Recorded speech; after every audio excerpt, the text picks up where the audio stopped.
Non, je t'ai plus. Entre Ézéchiel et Isaïe, on a du mal à suivre. Bon, là, on est dans Isaïe. Isaïe, c'est les chants du serviteur. Tout le monde arrive à raccorder? Là aussi, on va aller crescendo. On commence par éveille-toi, revêt-toi de force Sion, Dieu qui à nouveau promet la restauration à son peuple. Vous entendrez ensuite ces versets. Comme ils sont beaux sur les montagnes, les pas du messager, celui qui annonce la paix, qui porte la bonne nouvelle. Mais ça, ce verset, il va être cité tel quel par saint Paul pour parler de l'œuvre missionnaire. Vous êtes dans l'évangile là en ce moment, les enfants. Isaïe, c'est pour ça que les orthodoxes appellent ça le 5e évangile. On y est là. Et ça a été prédit 5 siècles, 6 siècles, 7 siècles avant Jésus-Christ. C'est incompréhensible. On enchaînera alors directement sur le 4e chant du serviteur. Et là, je vais rien dire parce que... Vous entendrez simplement, je vous signale le début, vous entendrez ces mots. Mon serviteur réussira, dit le Seigneur. Il montera, il s'élèvera, il sera exalté. Quand vous entendez mon serviteur réussira, tout le monde ouvre grand les oreilles. 4e chant du serviteur, l'apothéose, 4e et dernier chant du serviteur, Isaïe 52-53.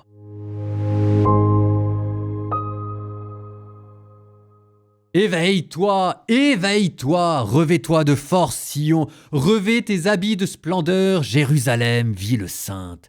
Désormais, l'incirconcis et l'impur n'entreront plus chez toi. Secoue ta poussière, debout, Jérusalem, ô captive. Dénoue les liens de ton cou, ô captive, fille de Sion, car ainsi parle le Seigneur. Vous avez été vendus pour rien. C'est sans argent que vous serez rachetés. Oui, ainsi parle le Seigneur Dieu. En Égypte, au début, mon peuple est descendu en émigré. À la fin, Assour l'a opprimé. Et maintenant, ici, que me reste-t-il, oracle du Seigneur, puisque mon peuple a été enlevé pour rien? Ces tyrans triomphent, oracle du Seigneur, et tout au long des jours, c'est mon nom qui est bafoué. Eh bien, mon peuple saura quel est mon nom. Oui, ce jour-là, il saura que c'est moi-même qui dis « Me voici ». Comme ils sont beaux sur les montagnes, les pas du messager, celui qui annonce la paix, qui porte la bonne nouvelle, qui annonce le salut et vient dire à Sion, « Il règne ton Dieu ». Écoutez la voix des guetteurs, ils élèvent la voix. Tous ensemble, ils crient de joie, car de leurs propres yeux, ils voient le Seigneur qui revient à Sion. Éclatez en cris de joie, vous, ruines de Jérusalem, car le Seigneur console son peuple, il rachète Jérusalem. Le Seigneur a montré la sainteté de son bras aux yeux de toutes les nations. Tous les lointains de la terre ont vu le salut de notre Dieu. Allez-vous-en, sortez de là, ne touchez rien d'impur. Sortez de Babylone, devenez purs. Vous qui portez les objets consacrés au Seigneur, et n'est-ce pas en hâte que vous sortirez? Vous n'irez pas comme des fuyards, car il marche devant vous, le Seigneur, et celui qui ferme la marche, c'est le Dieu d'Israël. Mon serviteur réussira, dit le Seigneur. Il montera, il s'élèvera, il sera exalté. La multitude avait été consternée en le voyant, car il était si défiguré qu'il ne ressemblait plus à un homme. Il n'avait plus l'apparence d'un fils d'homme. Il étonnera de même une multitude de nations. Devant lui, les rois resteront bouche bée, car ils verront ce que jamais on ne leur avait dit. Ils découvriront ce dont ils n'avaient jamais entendu parler. Qui aurait cru ce que nous avons entendu? Le bras puissant du Seigneur, à qui s'est-il révélé? Devant le Seigneur, le serviteur a poussé comme une plante chétive, une racine dans une terre aride. Il était sans apparence ni beauté qui attire nos regards. Son aspect n'avait rien pour nous plaire. Méprisé, abandonné des hommes, homme de douleur.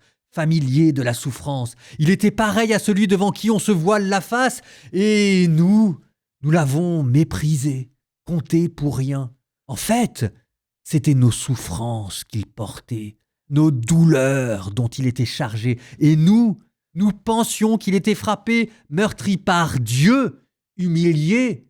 Or, c'est à cause de nos révoltes qu'il a été transpercé, à cause de nos fautes qu'il a été broyé. Et le châtiment qui nous donne la paix a pesé sur lui. Par ses blessures, nous sommes guéris. Nous étions tous errants comme des brebis, et chacun suivait son propre chemin. Mais le Seigneur a fait retomber sur lui nos fautes à nous tous. Maltraité, il s'humilie, il n'ouvre pas la bouche, comme un agneau conduit à l'abattoir, comme une brebis muette devant les tondeurs. Il n'ouvre pas la bouche. Arrêté, puis jugé, il a été supprimé. Qui donc s'est inquiété de son sort ? Il a été retranché de la terre des vivants, frappé à mort pour les révoltes de son peuple. On a placé sa tombe avec les méchants, son tombeau avec les riches, et pourtant, il n'avait pas commis de violence. On ne trouvait pas de tromperie dans sa bouche, broyé par la souffrance. Il a plu au Seigneur. S'il remet sa vie en sacrifice de réparation, il verra une descendance, il prolongera ses jours. Par lui, ce qui plaît au Seigneur réussira. Par suite de ses tourments, il verra la lumière. La connaissance le comblera. Le juste, mon serviteur, justifiera les multitudes. Il se chargera de leurs fautes. C'est pourquoi, parmi les grands, je lui donnerai sa part. Avec les puissants, il partagera le butin. Car il s'est dépouillé lui-même jusqu'à la mort. Et il a été compté avec les pécheurs, alors qu'il portait le poids des multitudes et qu'il intercédait pour les pécheurs.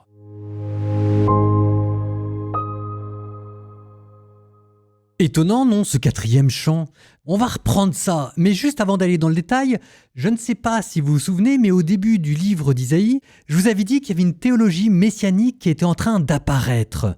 On avait vu cette théologie messianique avec le livre de l'Emmanuel, un enfant qui était promis. Ensuite, on a eu des figures de rois qui arrivaient, Ézéchias, peut-être même Cyrus. Et je vous avais dit quand même, il y a un moment donné, il va falloir qu'on se mette d'accord parce qu'il y a deux théologies dans Isaïe qui partent dans deux sens différents. Il y a d'une part une théologie messianique royale avec un roi parfait qui va être exalté. Et de l'autre côté, il y avait aussi d'énormes promesses de châtiment, de destruction, le peuple qui allait être rasé. Voilà que maintenant on introduit une troisième théologie qui est d'une théologie de la consolation, de la restauration. On se dit, mais comment est-ce que tout ça, on va arriver à le mettre ensemble? Et je vous avais dit, à un moment donné, Isaïe va réussir un tour de force divin, génial, inspiré. Il va réunir toutes ces théologies dans une figure d'un serviteur souffrant. Parce que ce serviteur, c'est à la fois le roi, à la fois celui qui prend sur lui le châtiment du peuple, et qui, prenant sur lui le châtiment du peuple, va le consoler. Et vous voyez comment là, sur cette figure-là, Isaïe a réussi le tour de force d'arriver à faire converger toutes ces théologies qui partaient dans plein de sens différents, ce qui fait qu'on avait un peu la tête qui tournait, parce qu'on passait des prophéties royales à des promesses de bonheur, puis à des promesses de malheur. Tout ceci converge maintenant et arrive à être unifié dans la figure d'un Messie parfait, d'un Messie souffrant. Premier chant, on vous parle d'un serviteur à venir qui va rétablir toute chose. Deuxième chant, on vous dit qu'il va connaître l'échec. Troisième chant, on vous dit qu'il va être torturé, mais on ne sait pas comment ni pourquoi. Et dans le quatrième chant, celui que vous venez d'entendre, changement radical de perspective. La souffrance qui était vue comme une punition est devenue l'instrument de la rédemption. Changement radical. Ça veut dire que cette souffrance dont on sentait bien qu'il allait la subir, c'était les chants précédents, non seulement on sait qu'il ne la mérite pas, on sait aussi, troisième chant, qu'il va l'accepter volontairement, mais maintenant ce qu'on a appris, c'est que c'était par ces souffrances qu'il va justifier la multitude. Ce que Isaïe est en train de vous décrire, c'est le mécanisme du salut. Il ne se contente pas de vous dire qu'Israël va être sauvé, il vous explique comment il va être sauvé. Ce que dira saint Pierre, c'est par ses souffrances que nous sommes guéris. On appelle ça la souffrance rédemptrice. Rédemptrice, ça veut dire qu'il rachète. Ici, c'était la phrase « il justifiera la multitude ». C'est-à-dire, eux qui étaient des pécheurs, des coupables, maintenant ils vont devenir justes par les souffrances de ce serviteur. Alors, pour le plaisir de rester un peu dans ce quatrième chant, je vais commencer par vous décrire comment il est organisé. En fait, vous avez comme une structure concentrique. Ce sont des strophes, il y en aura 5 au total, chacune de 3 versets. Je vous les redonne rapide. Première strophe, 52, 13, 15. Dieu introduit son serviteur en proclamant sa prospérité future et son exaltation. Puis, deuxième strophe, on vous parle de son humilité et de son rejet. Telle une jeune pousse chétive sans beauté ni éclat, il est méprisé et dédaigné de tous. Donc là, si vous regardez, ça fait comme une descente. On passe d'une prospérité initiale à une jeune plante chétive, et là on arrive à la troisième strophe qui est le cœur de ce chant. 53, 4, 6. En fait, c'était nos souffrances qu'il portait, nos douleurs dont il était chargé, et nous pensions qu'il était frappé et meurtri par Dieu, humilié. Or, c'est à cause de nos révoltes que lui a été transpercé, à cause de nos fautes que lui a été broyé, le châtiment qui nous donne la paix a pesé sur lui. Par ses blessures, nous sommes guéris. C'est là où vous trouvez notre souffrance rédemptrice. Mais si vous voulez, le fait qu'elle soit au cœur de ce chant, c'est-à-dire que c'est pas en passant, c'est pas par hasard que Isaïe a découvert ça. Il a voulu la mettre au cœur de sa théologie messianique. Il ne veut pas qu'on passe à côté. C'est ça ce que ça veut dire.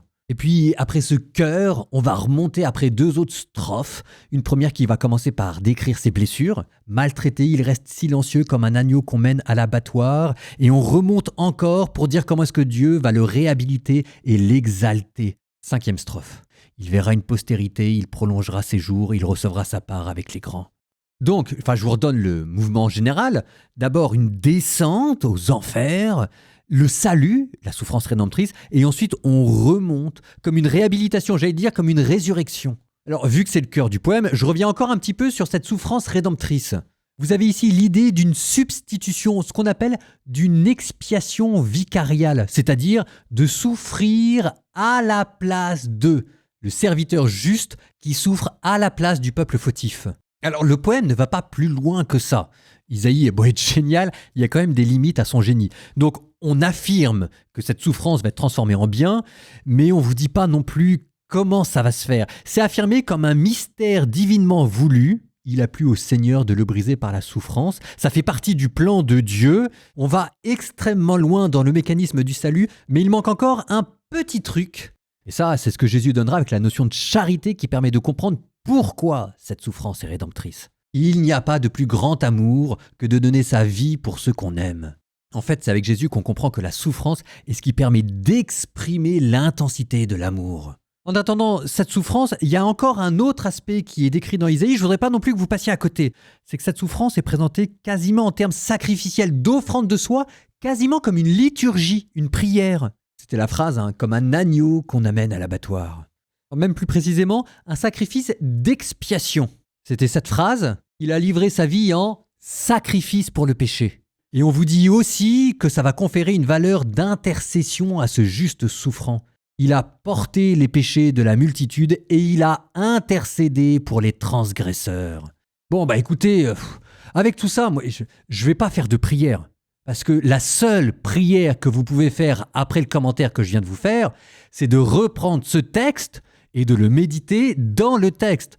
Donc s'il vous plaît, faites-moi plaisir, ouvrez tous vos Bibles. Vous êtes dans Isaïe 52, 53, plus précisément 52, 13, 53, 12.